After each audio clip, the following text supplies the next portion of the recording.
Okay.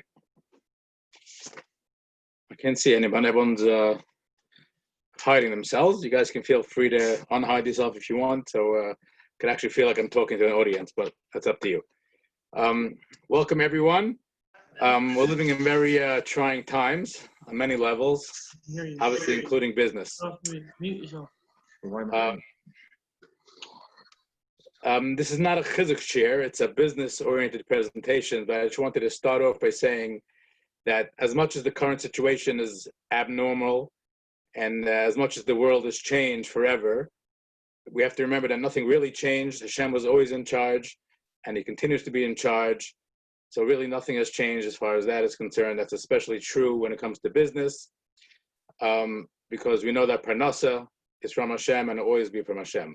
That being said, what has to change is our hishtadlus and the way we go about doing business, so we can do whatever we have to do to improvise and do things a little bit differently, to try to adapt to the situation that we're in. But before we start talking some practical things, let me just set some ground rules, for dealing with business and in these times. I know I deal with a lot of small businesses. That's my my main clients that I deal with every day as a business strategist. And a lot of people have a panicking and nervous, and business is slow, business is dead, business is frozen, business is different. The past couple of weeks have been very, very trying, and I've been on the phone a lot, on Zoom, putting out a lot of fires, so to speak. And the main thing is to take a deep breath. Let's discuss some general ground rules that we can all use, myself included, to help us navigate the situation that we're in right now. So there's 4 or 5 important things to remember. The first thing I think is very, very important, and I found this to work tremendously well for myself, as I got back into the routine, is that routine is important. Even if business as usual has slowed or stopped or changed, or your daily routine is not what it used to be, it is important to have a daily routine even within the current situation, whether you're working from home or working from a different location, or even if you're working in your office but the office is dead, or everyone, I don't know exactly who's watching this, so I don't know exact what industry you're in or what kind of jobs you guys do or did, but everyone has to have a routine in their life. The advantage of having a routine, first of all, it creates a positive frame of mind, and a positive frame of mind is the number one key to getting through life in general, but specifically where we are now. Another advantage of having a routine is that it's conducive to efficiency. If you don't have a routine and it's just like, play it by ear, playing by ear doesn't usually work, even in the regular, way of the world, but especially now when things are topsy-turvy. It's routine just helps you be more efficient in whatever it is that you're doing. Obviously, having a routine keeps you in work mode. Now, if you're in business, again, I don't know exactly what business you guys are in, but if you're in work mode, you're dressed for work, you will be in work mode, and you'll be more productive. If you in your bedroom in pajamas trying to get some work done and also do other things, it's just not going to be conducive to being effective at whatever it is that you're doing. So if you want to retain your own peace of mind, and this also is applicable to your customers and your clients, because if you want to help yourself and your business retain your customers in this haywire type of situation, so when they see you, being quote unquote regular and having a routine and being at work when you're supposed to be, answering emails when you're supposed to be answering phones when you're supposed to be, they'll have the confidence to continue doing whatever it is that you do for them. But if they call you and you're not available and you keep pushing these off, and they sense that you're not calm or that you're not in your business mode, it's not going to help you with client retention either. So both from your own personal peace of mind and the way you're going to be able to work in whatever industry you're in, and from your customers, your clients, even your employees, coworkers, when they see you in your routine, it will just be better for everyone all around. So that's rule number one. Rule number two is attitude is important. Again, these are not numbered in any specific order because could be attitude is more important than routine, but I'm just throwing it out there. Attitude is important. You got to be a cheerleader. Now, you can be a cheerleader for your family, for your children, for your employees, but most importantly, you got to be a cheerleader for yourself. And when you wake up every morning, sometimes, especially what's going on now, we're all in this topsy-turvy world. Sometimes it's easier to say, today ain't gonna work again. Yesterday didn't work, or the past couple of weeks have been tough. The bills are not being paid. We all have our things, but we got to be a cheerleader for ourselves first. The way we get up in the morning, the way we start our day. This ties into routine a little bit, but from an attitude of, being a cheerleader, being positive, it will have a total different impact on the rest of your day. And again, it will have an impact on your family, on your children, on your employees, on your employer, your coworkers. You be a cheerleader for yourself first and foremost, and for everyone around you. Now, Baruch Hashem, it's a little bit slower with all the bad news that we're hearing as far as people, whatever. But when things were every day you woke up and there was sort of a list of negative news, it was very hard to be in the positive mood and to be a cheerleader. But there's still enough negative news out there which affects our day and affects our business that we have to be the person to be the cheerleader and say, enough with the negative. I'm going to be the one that's going to be busy with the positive. And so that's going to affect your life and your day, and obviously affect your business. Now, there's a lot of things going on there, especially in the business world, financially, that gives people reason not to be calm. It gives people reason to be stressful. It gives people reason to be panicked. Bottom line is, nothing we can do is going to change a lot of the things that are going on out there. And being calm is not going to, being not calm or being stressed or being frazzled or being panicked is not going to help the situation. It will just, add on to the already stressful situation. So again, an attitude of calmness, of menuchas and nefesh, of just peace of mind and understanding that we're doing our ishtadlus. We might have to improvise, we might have to change what we do, when we do, how we do it. But ultimately, if we do it in a calm way with a positive attitude, it will be much more conducive to having success in whatever it is that you're doing. And again, a lot of us, some on more level than others, their business is just not doable in this climate. So some people are either doing other things, and we'll get to that in a few minutes, but remember that whatever is going on now is temporary. I don't know if it's temporary for a few weeks, a few months, but it's temporary. And if you're going to use your panic or your stress, it's going to have a negative effect on the people around you. And when the situation that caused the stress goes away, it will go away. But the effect it has on the people around you, that's starting from yourself, your family, spouse, employees, if you take it out on them, so to speak, and have an attitude of, getting upset and angry at everyone, as hard as it is not to do that, you're going to do permanent damage because you had a temporary stress. So again, let's try to have an attitude of calmness, peace of mind. We're in Hashem's hands. As hard as it is to actually, put that into practice, even though we all believe it, it's something that's worth it. Like I tell a lot of my clients, it's a time of hardship, a time of stress is really a time for opportunity. There are so many teachable moments for ourselves, for our children, in this situation. We can choose to focus on the negative and, say, life as we know it is over, and my business is dead, and I can't deal with it. I can't pay the bills. I can't pay the mortgage. There's no shortage of things that we can let get to us. But on the other hand, if we take this challenge and we turn it into an opportunity for us and people around us, it can, in the long run, be the biggest bracha that we end up having. So again, I'm not saying it's easy, but it is pretty simple. That it's an attitude of positivity makes a lot of sense. And again, this applies to life, but obviously we're talking about business and parnasa here. It does apply to what we're doing over here. Now, the third ground rule is that, quote unquote, normal is important. Even when things are not normal, what normal is debatable and that's subjective, but again, you have to make sure to establish a new normal in your environment. This applies whether you're self-employed or whether you're an employer that has a bunch of employees, whether you're an employee and you have coworkers. everyone on some level is a leader in their team, whether you're your own leader, leader of your employees, a leader among coworkers. Again, we all have the ability to be leaders, whether we are actually the boss or not. We affect the people around us. So it's up to us, even if we're not the boss, so to speak. It's up to us as part of the, of the team, is to ensure that we instill a new normal, even when the situation is not normal.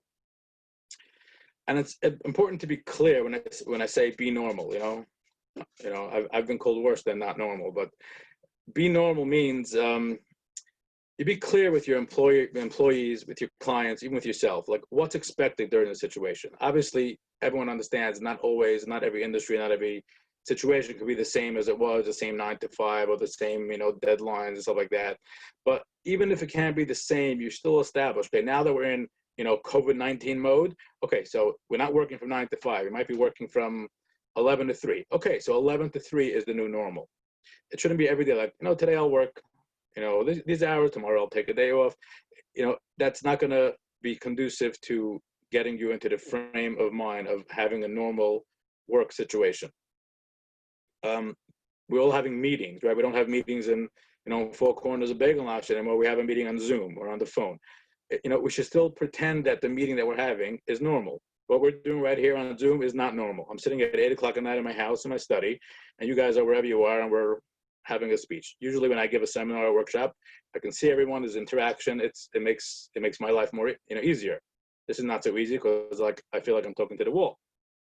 But I'm going to pretend that I'm with you guys and you're looking at me and you're interacting and you're talking and you can ask questions. You got to get into the mode of normal, deadlines, what might have taken, 2-3 days in the old world. Remember the old world? It might be a week or two now, and that's the new normal. So what? Just wrap your mind around that. It's okay. The normal may have changed, but it's still normal. If you get into that, again, this all ties into the things we said before. It ties into a positive attitude. It ties into, the routine. Just whatever the new normal is, just pretend if you have to make it normal. And whatever new normals you guys come up with for yourselves and for your employees, for your team, even for your family, for your kids, stick to it. These are the new rules, at least until this particular situation passes one way or another. Stick to the rule. These are the new normals. We're going to get up at a certain time. We're going to go to quote unquote work at a certain time, even if work happens to be 17 feet away from your bedroom. But whatever you're going to do, be ready to do it in a normal way as much as possible. Obviously, and I stress this, that you're going to always have to be ready to improvise. And this applies throughout life in general, even before this current situation. Improvisation is an important thing because as much as it's good to have, a certain way you do things, you can't be too rigid about it because life always throws us curveballs, even when not in the current situation. So you got to always be ready to improvise if necessary and be flexible as necessary and be calm, but don't make it a habit of just doing things in a not normal way. The next ground rule, and this is pretty important. I found this actually with myself, with my clients, that it's important to be present. It's very important. And I'll explain what I mean.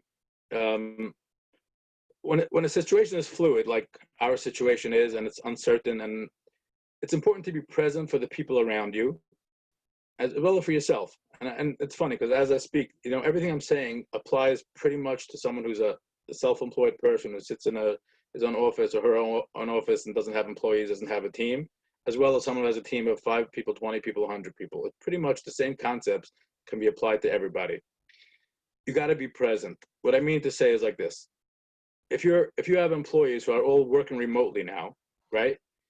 They have to be confident that when they call you or they email you, you're there. Not just that you're going to respond at some point when you get around to it, or every time they call you, your phone goes to voicemail and you'll get back to them if you remember. That's not conducive to a productive work environment if they don't feel that you're there. When you're in the office in regular times, you're in your office, they're in their office. They know when they can come to you. They can call you on the phone. They can dial your extension. Over here, everyone's remote. So if they don't feel that you're present, and this works for coworkers as well, if they don't feel you're present, it's going to be very hard for the team to accomplish what the team has to accomplish. And it's important that you don't assume that they know that you're available. You ever meet someone, the guy says, yeah, sure, call me anytime I'm available. That's almost like he says, please don't call me. When someone hears from you, instead of waiting for them to call you, it shows them that you care about them, that you're interested in what they're doing, even if they're an employee, a lower level or whatever it is, right? Don't assume that they know that you're available. Make it clear that you're available. Pick up the phone once a week or more, depending on the situation. Call them, say, hey, how's it going? Is there anything I can do to help you? Or give them a compliment of something they did. Oh, I saw your report, or I saw something you did. It was great. Thank you. It was great. I know it's hard for everyone, but I appreciate you giving it your all. It's important that people see, especially if you're in a situation where you're the boss or the employee or the team leader, or even a client. If you're a self-employed person and you have clients, don't assume your clients know that you're there for them. Pick up the phone, even if, I know myself, I have a bunch of clients who are, let's just call it, their accounts are frozen now, for the past couple of weeks, because we're waiting to see where things go. It happens, So I have an option. When a guy called me in mid-March and said, hey, I don't know what's going on. We're going to put it on hold for a couple of weeks. We'll resume when it gets better, right? I'm not making money off that guy right now, but yet I made sure once a week, and I continue to make sure once a week at least, to pick up the phone and call him anyway, because people want to see that you're genuine. That it's not just, oh, when you're my client, you're paying me. Sure, I'm there for you. As soon as you stop paying me, or when going gets rough, I'm not there for you. That vibe is not a good vibe for you or for your clients or for the relationship you have with your clients. Same thing with employees, or even with children or other relatives, right?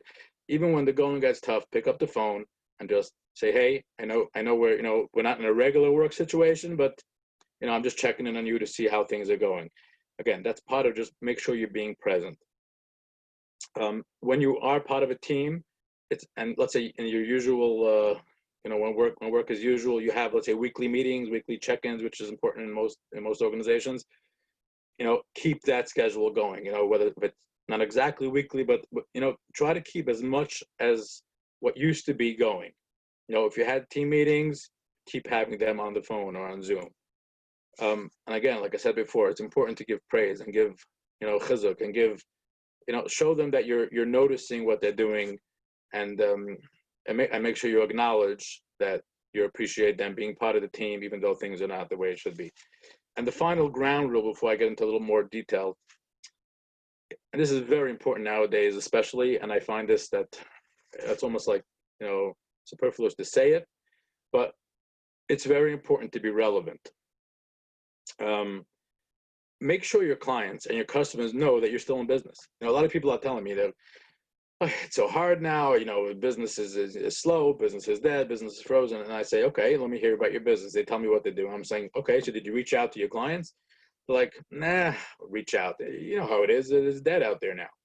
I'm like, that's a big assumption to make, because you assume it's dead. They're going to assume you're dead. So we're both dead. Have a nice day, right? Don't assume that everyone knows that you're open for business, because, there's no reason to assume.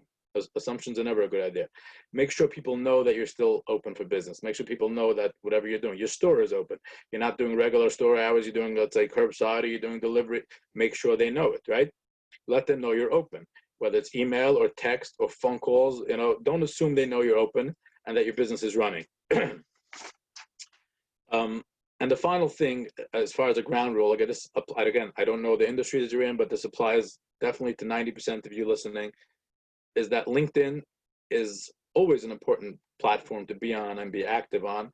But nowadays, more than ever, when everything is virtual, LinkedIn is a very important place for everyone to be active on. And in general, I'm not giving a LinkedIn class now, so I'm not going to get too detailed, but I'll just tell you quickly, a mistake that people make is lumping LinkedIn as a social media platform along with Facebook and Instagram and all the other ones.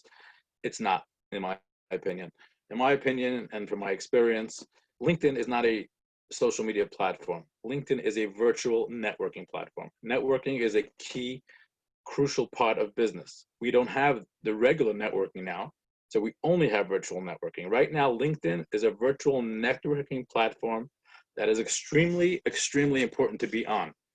And not only is it important to be on in general, now that a lot of the business of face-to-face meetings, a lot of the business that, of the old business we used to rely on as far as, getting revenue streams is dead. LinkedIn is a perfect place to start making those new connections. It might not be, a quick sell. It might not be, LinkedIn is not a sales platform. It's a virtual networking platform, but now is the time to lay those groundworks, to meet new people or to get to know the people you're already connected with, and lay the groundwork for new business in the near and, a little further down the line future. But LinkedIn is important, and I'll get back to that a little later, a little more what I want to say about that. So I want to discuss some practical rules. I don't know how this works with questions in Zoom, and I'm not such a techie. I'm older than I look. But if there are any questions, I think, I don't know how we work this. The host, Chesed of Lakewood, so thank you to them for putting this together. If there's a way for them to ask questions, and you can unmute them or something, I'll be happy to answer any questions. Yeah, I think you can unmute. I think you can do it if you want. It's possible the participants can also unmute themselves. Well, I have my daughter here who's going to help me, because like I said, I'm not such a techie. You want to just, what do I have to do to unmute? I'll be happy to answer a few questions before we go further. First of all, anyone can put it in the chat if they want, either privately to you, or even if they don't want the whole chat seeing. Put any questions. Okay, privately, I'm not, you can, like I said, I'm going to give you my email address. Anyone can email me anytime. I'm not going to look at it now. If you have any questions, feel free to email me. You can reach me at office@profoundbusiness.com. Anytime, feel free. But I let people talk here. High school girls know how to do Zoom. I'm not such a. Unmute. Okay, does anyone have any questions on anything I've said so far that can be of assistance? Go ahead. They're unmuted. Yeah, hello? Yeah, unmute. Yes. Okay, hi, my name is Avi. How are you? How are you, Avi? What's up? So I teach, and I'm also in the entertainment business. Oh, double whammy, yeah? I'm sorry? Double whammy. Yeah, so, luckily I have some salary coming in from teaching. We're doing some Zoom. I had to very much adjust because I do gym teaching. I teach movement classes. So it's hard. I had to really get out of the box, knowing that I'm not sharing the same relationship with the people that I'm working with and being in direct contact, especially the students. But you really, the hardest thing is getting used to that this is the new normal. So I do relate to what you're saying. Right. But otherwise, my business in the entertainment field is completely dead. I'm in the entertainment and the sports industry with children's athletic programs, adult athletic programs. For me, I really do convince the only way I could keep a smile on my face is to say this is money I wasn't supposed to have to begin with, or it's money that I will get back later. But okay. There's definitely a healthy attitude, but on a practical level, I know someone I deal with, which is very similar to you. Their main parnassa is actually from a hands-on type of party type of thing. Right. And obviously that's dead now. But what they did was they channeled all that to an online type of platform. Obviously not making the same kind of money, but they took their strengths, they made it into something virtual. And so the problem with that is, I wouldn't know how to charge. I'm like, this is a debate. How do I charge for these things?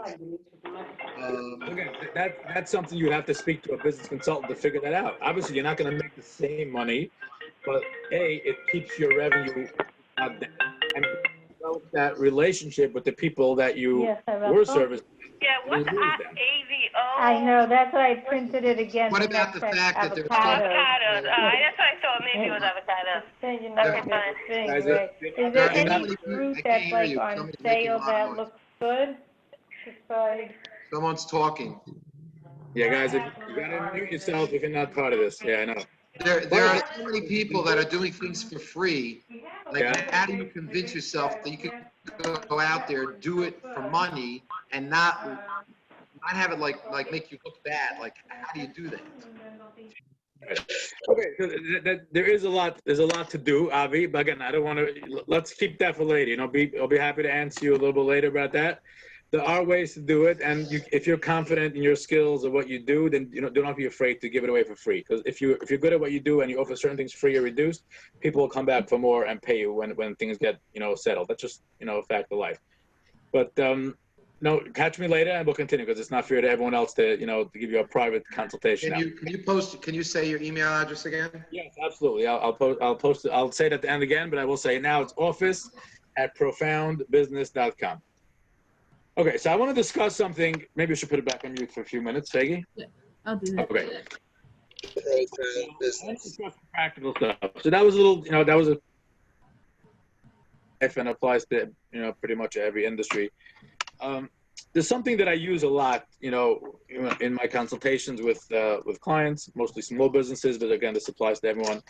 And a lot of you may be familiar with it. It's something called SMART goals.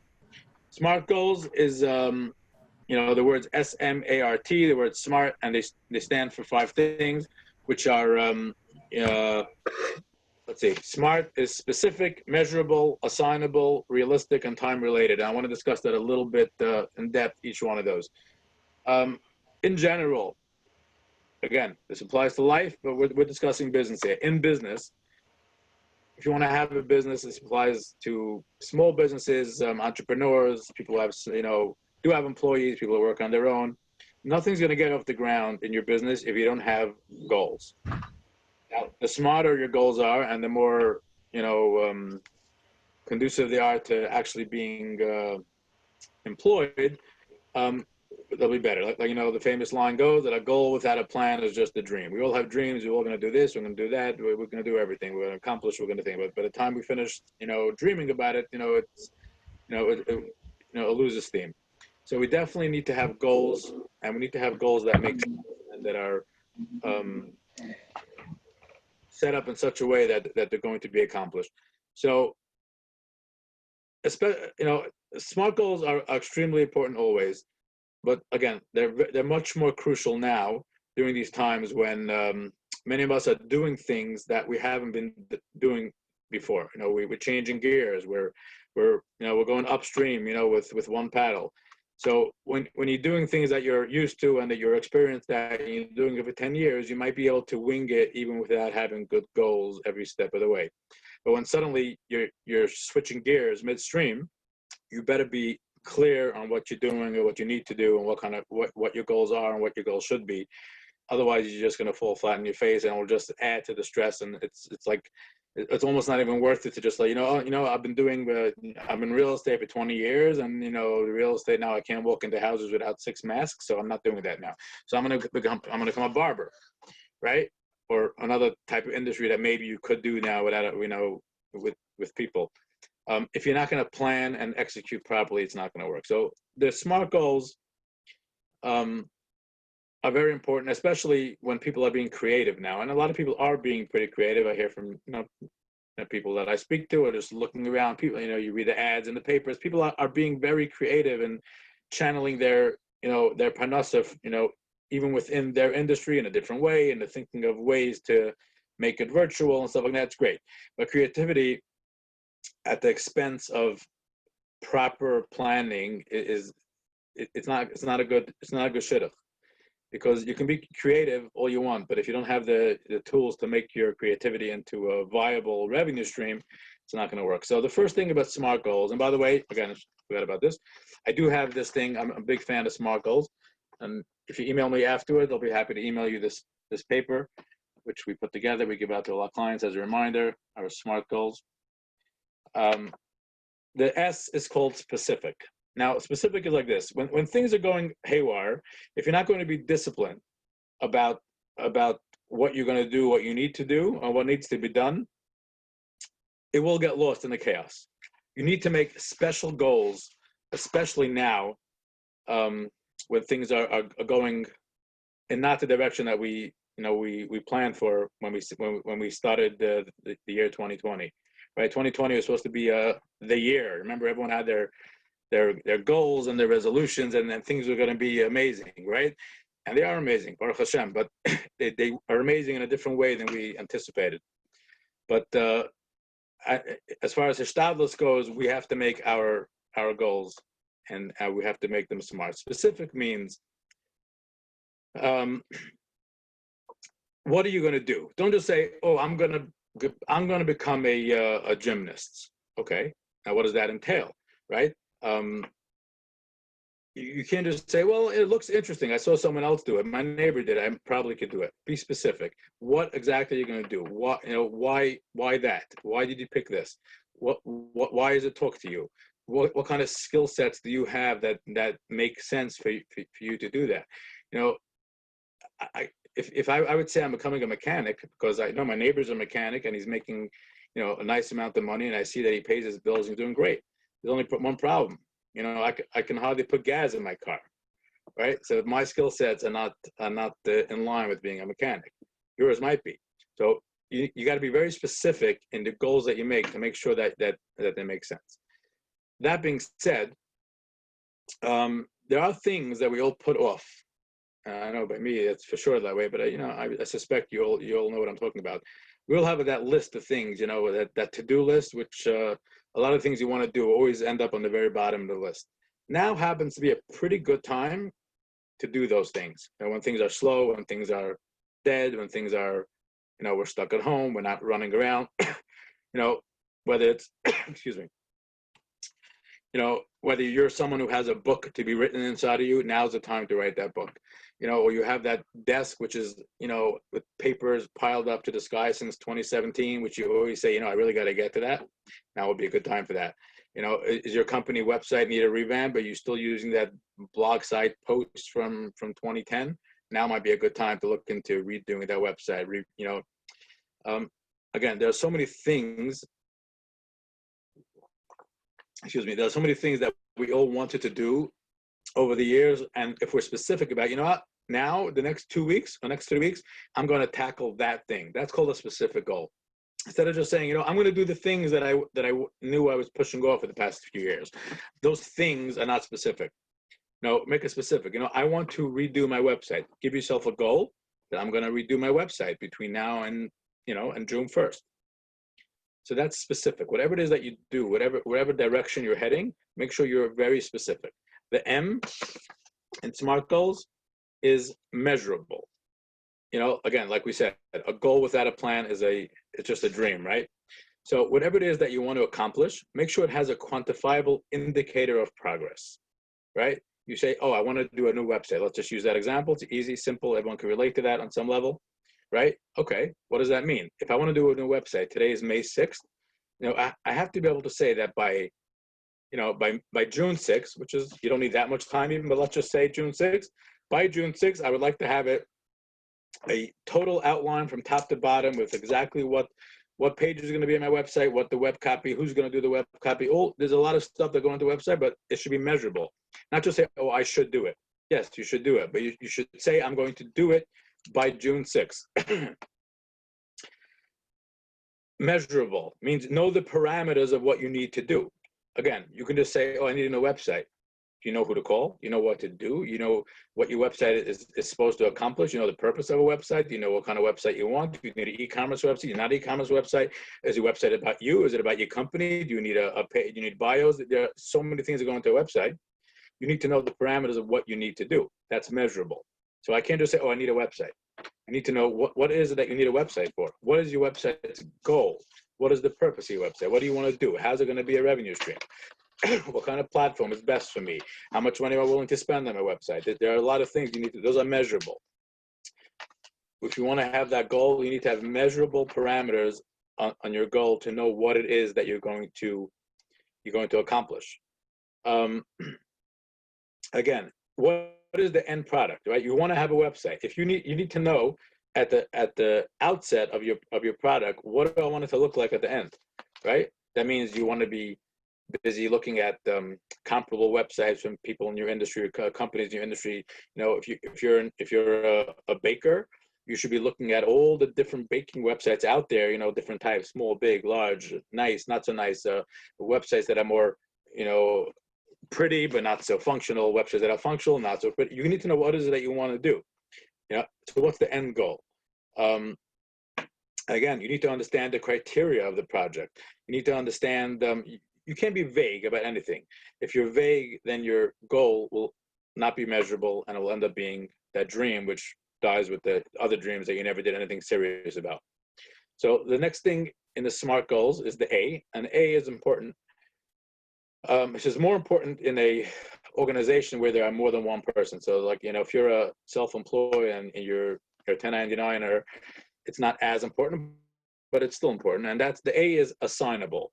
Whose job is it to get done? So if you're a self-employed and you have your own business and you have no employees, then the answer is always going to be you. So even though that's true, that doesn't mean that there's no one else on your team, because even if you're a self-employed person, you're not the jack of all trades. So there are going to be things you're going to have to outsource, things you're going to have to pay other people to do, people to hire. So if you're going to hire someone to do part of what has to be done, they become the person it's assignable to. So you can say, I want to do a website. I'm good at this part, but I'm going to need someone to program it. So I'm going to hire this and this programmer. So that part of it becomes assignable to another person. But especially if you have a team with employees or coworkers, it has to be very clear who is responsible for what. There are a lot of moving parts in a lot of goals, and you need to know whose responsibility is, because if you don't have a specific person that's responsible for it, let me put it this way: if it's everyone's goal, if it's everyone's job to get it done, then it's no one's job to get it done, and then there's no accountability. Accountability is important on every level in business and life. Accountability is important. Sometimes you need to be accountable to yourself, but most often you need to be accountable to somebody, and it's important. And even if the buck stops here, you're the big boss, you still need to be accountable. Not that anyone's going to fire you per se, but you need to be accountable, because otherwise your team won't function properly. So every goal needs to be clearly assignable. Who's in charge of which piece of the puzzle, and this way it won't get lost. Because if it's not assignable to specific people, it will get lost. So again, you have to figure out who's best suited for the job. It's not just if you have 10 jobs and 10 people, just throw them out. You got to figure out who's best suited for each part of the job. Is that person able to do it in time? Let's say if you have a deadline, as we said, you need a certain time. Who's able to do it in time? If you're going to give it to if one of the people on your team is a mother with 7 kids who's busy being a principal and a teacher now because of Zoom, it might not be the best person to give part of the goal, or that has to be done within a day and a half. It's just not practical. So you need to know who's assignable and who's able to do the job that you're assigning them to. Again, and it's important to take into account, how does the current situation change things? Now, you can have a team that's working seamlessly remotely, but that one little thing changes, which is not business as usual. It can ruin, one wheel, gets frozen. It can ruin everything. So you have to take into account who is assignable for which piece of the larger goal, but it has to be the right person, because if it's not the right person, it can ruin everyone else's piece as well. And it's important, especially now with this whole situation we're in, to be transparent and let everyone on the team be a part of the process. It's not just if you're the big boss, you assign to people and say, you're in charge of this, you're in charge of that, here's your deadline. Don't be that way. Rather, make it a team effort. Say, guys, this is what we have to do. We're under a little bit of stress and duress due to the COVID situation, but I got to get done. Here are the jobs. Take a spreadsheet, chop it down into the pieces that are doable, and try to figure out with the team who's the best person to assign this specific goal to. And like I said before, accountability is crucial. But it's impossible to have accountability unless you know who's accountable for what. Because if you have 10 people in a room and you just give out jobs, and then when a job doesn't get done 2 months later, everyone could point fingers. But if no one was accountable, and no one was specifically accountable for their piece of the puzzle, you'll never get anywhere. You'll just be upset and screaming, and you'll end up firing people, and it just won't work. If from the get-go, in your planning stage, in your goal stage, you assign it to the right people in the right way, it's much better off in the long run. And then we're coming to the R. Again, we're doing SMART goals. For anyone who's tuning in now, the SMART goals. The R is, there we go, realistic. See that? I got to go to more training on the Zoom thing. Okay, realistic. Goals are great and important, but they must be realistic. This is always true, but all more important in the current situation, because when things are haywire like they are in a lot of places now, in a lot of industries, you got to be realistic and know that it's not business as usual in the sense that you could just assume that what someone accomplished for you 6 months ago, they can do it again now. So, hey, you pick up the phone. Hey, you did 6 months ago, you did this job for me. I need another job done, right? I know I was talking to a business that does some sort of construction related things. Usually the turnaround is, let's say, 2 weeks on something. And I call now, they're like, oh, 6 months if you're lucky. It's not up to them even. They're more than willing to do the job, but their installers quit. Their installer is sick. They're not getting parts or shipments are not coming in. Even Amazon Prime is not doing 1 day anymore, right? Which is a question why we're paying for it, but that's a different story. But you got to be realistic. Old deadlines that were manageable 6 months ago are just not going to work in the current climate. Sometimes you can't even push as hard as you used to push. Sometimes you say push yourself. Sometimes it's just not realistic. You got to take into consideration, we're home, the kids are home, your spouse is home. It's different, right? So it's got to be realistic, and that's important, when you're making goals, because not only will the goal not get done, but when you make a goal and it doesn't get done, you get demoralized. Like, forget it. I'm not even gonna try anymore. But if you do things from the get-go with a little more foresight, a little more discipline, then it's just better off in the long run. And the final thing in the SMART goals is T, which means time related. Now, when does a job need to be done, right? 1 day, but in quotes, 1 day is not a day in the calendar, right? If it needs to be done by next Tuesday, then you got to be clear it needs to be done by next Tuesday. When someone says, when are you going to take care of that thing? And they say soon means never. Again, you got to have a clear time frame. Now, if usually it takes you a day and you feel because of the COVID situation it takes you a week, that's fine. Be open and upfront. Say, listen, I cannot do this in a day, but tell them clearly I will get it done by next week. Set a clear deadline on whether you have to do something or when you expect someone on your team to do something. Again, be realistic, but it has to be at a clear time. Now, does that mean things happen and sometimes the deadline comes and it's impossible to, and it doesn't get done? Of course, life happens. We get that. But you don't approach a goal or anything you're doing at work with the attitude of, yeah, I'll get it done as soon as I get it done. When? Soon. Why? I don't know. That's vague. Vague is not conducive to the productivity and effectiveness. Of course, with the COVID situation, you got to adjust from the onset rather than as you go. Let's say I'll do it tomorrow, and then tomorrow comes, oh, it didn't work. Okay, next day. Just have the foresight in the beginning and say, listen, it's going to take me longer. I know this is a job that in the old days it took me a day, so that means it took you 3 hours of work. 3 hours of work in the current climate is probably a 2-3 day thing, because we don't always have that 3 hour stretch like we used to. Sometimes you just got to be home, you got to be available, you got to I was going to run to the store, right? That store did not open, right? I used to go shopping. I'll give you an example. I used to go shopping a certain store that was open till 9, so it was great. On the way, when I'm done at the office, I used to run over. I ran last time to the store, it was closed. It was a sign on the door, we started closing at 5, so I had to readjust my schedule. This is the world that we're a part of now. The world is not the same, for better or for worse. Is what it is. We got to be realistic, and we got to adjust our times and the time frames of deadlines of work. And it's better to get it done right, even if it's at the expense of doing it slower, than rushing to do things and getting it wrong. Slow and steady wins the race. It's better than slow and steady is better than half-baked. That's a line that I use a lot. Slow and steady is better than half-baked. If you can't do it right, don't do it at all. So that's the SMART goals. And again, anyone who wants me to email this to you, I'll be happy to. Just send me an email, office@profoundbusiness.com. I don't know if you guys can see this clearly. I'll just put it here for a minute. How's that? See it? Okay. Now, one thing I always tell people is it's always better to work smarter rather than work harder. No one likes to work hard. But we like to work, but we like to work not so hard. So if you work smarter, generally you don't work harder. I used to have this bumper sticker, maybe I still have it somewhere, that says, "Of course I don't look busy. I did it right the first time." if you do things, smarter and with a little more foresight and discipline, you don't have to be frazzled and rushing and to redo things. Take a deep breath and do things smarter. That's my motto. I believe this is even more relevant in the current situation where there's so much added stress and anxiety and all that stuff around there.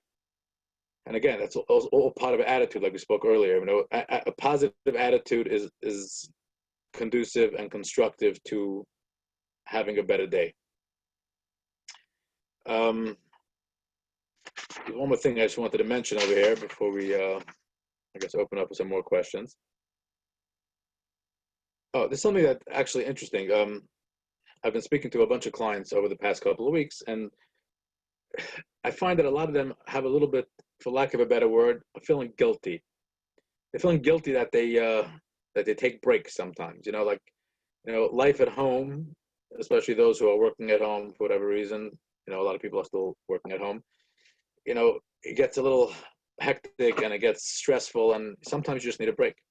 And sometimes people get guilty for taking that break. I don't believe there's anything wrong with taking a break, whether it's daily or once a week for a couple of hours, just taking just go somewhere away from work, even though those things that got to be done. It's all good to push yourself and to get things done, but if you push yourself too much, you break. You got to know your own limits, and don't try to be a superhero. If you're in the current situation, there's a lot of added stress, even if you don't realize it.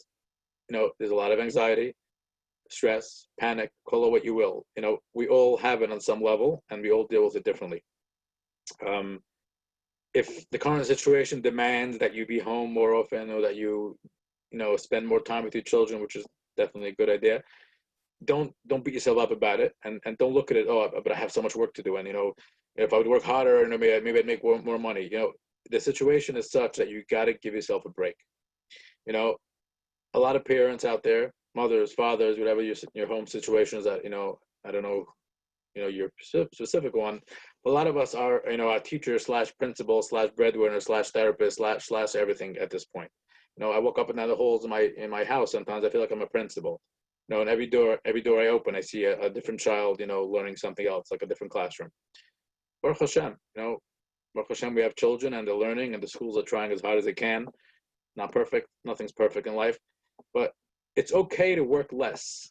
Even though you need to work more now, because financially it's tight, and we all struggle, and it's part of what Hashem did. Now we don't know Hashem's ways, but at the same time, remember, it's okay to take a break. It's okay to breathe, and it's important to breathe. And one last thing I want to say, and we discussed a little bit before, is about LinkedIn. And I mentioned that LinkedIn's important. I just want to say a few more things about LinkedIn. There are a lot of things you can do on LinkedIn that are always a good idea to do, but specifically now during this situation. First of all, you have a lot of connections on LinkedIn if you're on there. If you're not on there, you should be on there. But it's good to review the connections that you have. It's not a numbers game, LinkedIn. So if you have 20,742 connections, wow, I'm a popular guy. That's actually not the way it works on LinkedIn. Even though some people believe it is, it's not the way I see it from my experience. Review your connections. If you're connected to people that you shouldn't be connected to, you can disconnect, and you should. But reach out to people that you are connected to, whether people you haven't spoken to in a while, or people you never spoke to, who may have connected with you in 2013, and ever since then, they're just a number on your LinkedIn profile. It might make sense to connect with them. It's not just people who do exactly what you do. It's people in related industries. It's people who live in nearby communities. Reach out, have a conversation. From every 10 people that you reach out to, I guarantee you, well, guarantee is a strong word. I don't guarantee you, but from my experience, I find that you will find one of those out of the 10 that turn out to be a worthwhile connection. It might not be a referral per se for your business. It just expands your network. A good network helps your net worth. That's just the way, with Erech HaTeva, the way it works. Reach out to people you haven't reached out in a while. A lot of people write posts and articles on LinkedIn, and you should.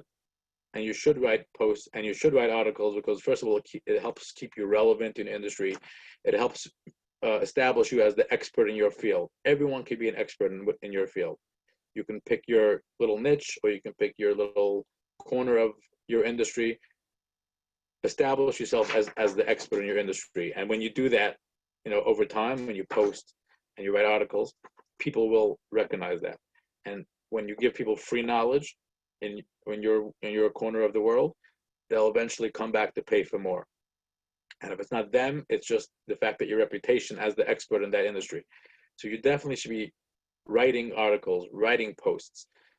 But more importantly, especially now in this climate of COVID, it's important that you should be commenting and interacting with other people's articles and posts. When somebody posts about something that's relevant to your industry or relevant to business in general, when you go ahead and post on a comment on that article, or interact with the person who wrote it, that is one of the best ways to enhance your relationship, your business relationship with the person who wrote that article. After a while, if you like a certain person's style, and you comment a bunch of times, you'll find yourself speaking privately, and you develop a business relationship. That is what networking is all about, and that's what virtual networking is all about, developing business relationships. There are a lot of people out there that you should be talking to, and you should be interacting with, and you should be doing business with. But if you're going to sit behind a screen and just watch and not interact, nobody gains. Maybe you'll gain some knowledge, but it's not going to gain from a networking perspective. I tell people that in the old days, when we used to have face-to-face networking, imagine walking into a networking meeting with 100 people there, and you have a paper bag over your head, right? Besides, people laugh at you, people won't take you seriously, and definitely won't interact with you, and definitely won't do business with you. One of the keys that I tell all my clients, and I keep in mind for myself, is that in today's world, people do business with people they know, they like, and they trust, in that order. You can't trust someone until you like them. You can't like them until you know them. Until you have those three, you're all but guaranteed not to have any business with that person. If you don't know them, you're not going to do business with them. If you don't like them, you're not going to do business with them. And if you don't trust them, you definitely won't do business with them. Your job, especially now in the COVID climate, is go build those business relationships. And LinkedIn is a perfect place to do that.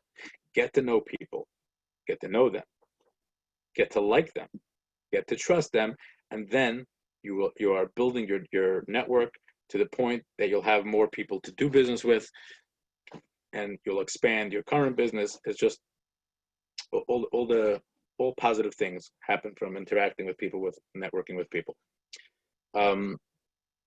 I did produce, I call it a LinkedIn cheat sheet.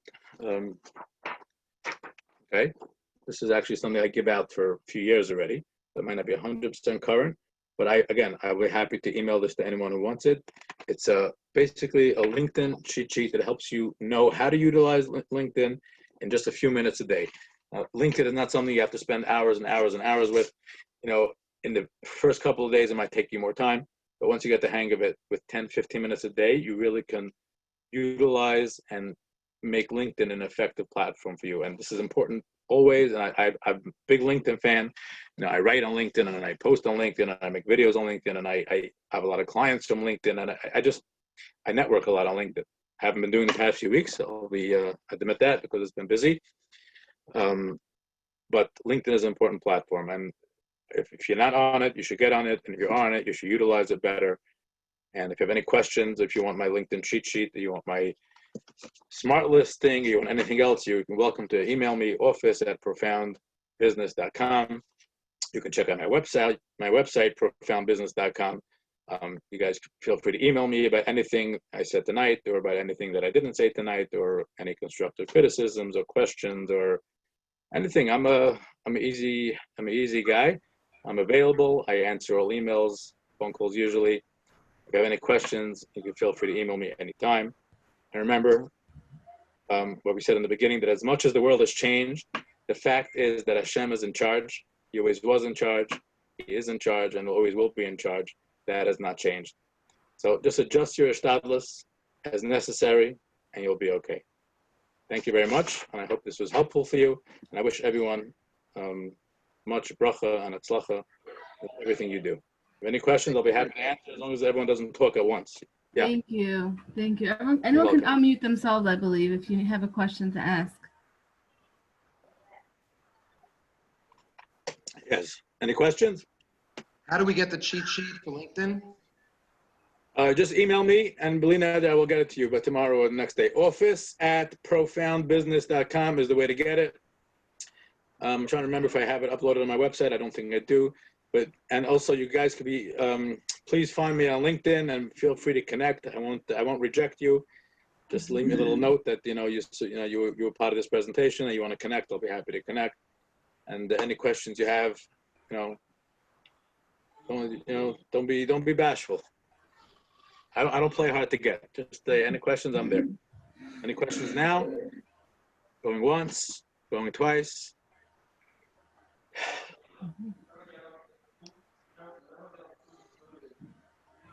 What's one of the easiest ways to find out manufacturers if you want to now go, if you have to do things via Zoom and you need to send out kits, you have to create kits or packages for entertainment. What's one of the easiest ways to get on the right track with that? Okay, so I always tell people that, your competition is your best friend. People are scared of competitors. They think they're going to steal my business model. The truth is, I tell people I don't have competition. Nobody has competition because there's a lot of people that do what I do, so to speak, whether you call yourself a business strategist or a business consultant, but nobody does exactly the way I do it. Everyone has their own style. So bottom line is, when you have competition, that's the person you need to turn to many times to help you.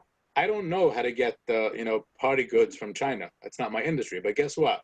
I can almost guarantee that if you speak to one or two of your competitors or people who do similar, they'll have the answer to that question. But you think they want to help? Of course they want to help. Why not? That's what I'm saying. People, will you find one or two people who are afraid of you and turn you away? Yes. Again, it always depends how you ask also. You got to ask with tact. It all comes from above. We can't steal each other's parnasa, Okay. We got to help each other out. That's the bottom line. We got to help each other out. Even if you're in the same industry, so what? Thank you. I just wanted to say thank you. I think those points that you mentioned, the 1, 2, 3, 4, 5, 6, I guess, they're so relevant, so down to earth, and so practical. And it was just amazing to hear it. So I just wanted to say thank you. Thank you. I appreciate that. Yes, listen, I'm a very down to earth guy. And like I said, you got to be practical. You got to be, we got to deal with what we have, I missed those points because it was the Zoom got muffled. Would you be able to repeat those? Yeah, I wrote them down, so give me a second. I got to find that paper. Well, the points were in a quick recap. I said routine is important, attitude is important, being normal is important, meaning setting a normal for whatever it is that your team needs. What was the other point? Let's see my other papers here. And I think I said that having a good attitude is important. So I got that. I think where I missed you was on something you were promoting, something called Smart Goals. Was that a website or something? It's not a website. It's a way of life, actually. It's right here. It's called Smart Goals. SMART. And again, I'll be happy to email this to anyone who sends me an email. I will send you my little thing that I put together. Okay, great. Again, any other questions, you guys can email me, office@profoundbusiness.com. Thank you very much for listening, and thank you to Chesed of Lakewood for putting this together. And may we all be matzliach. Amen. Thank you. Be healthy. Amen. Okay, any other questions?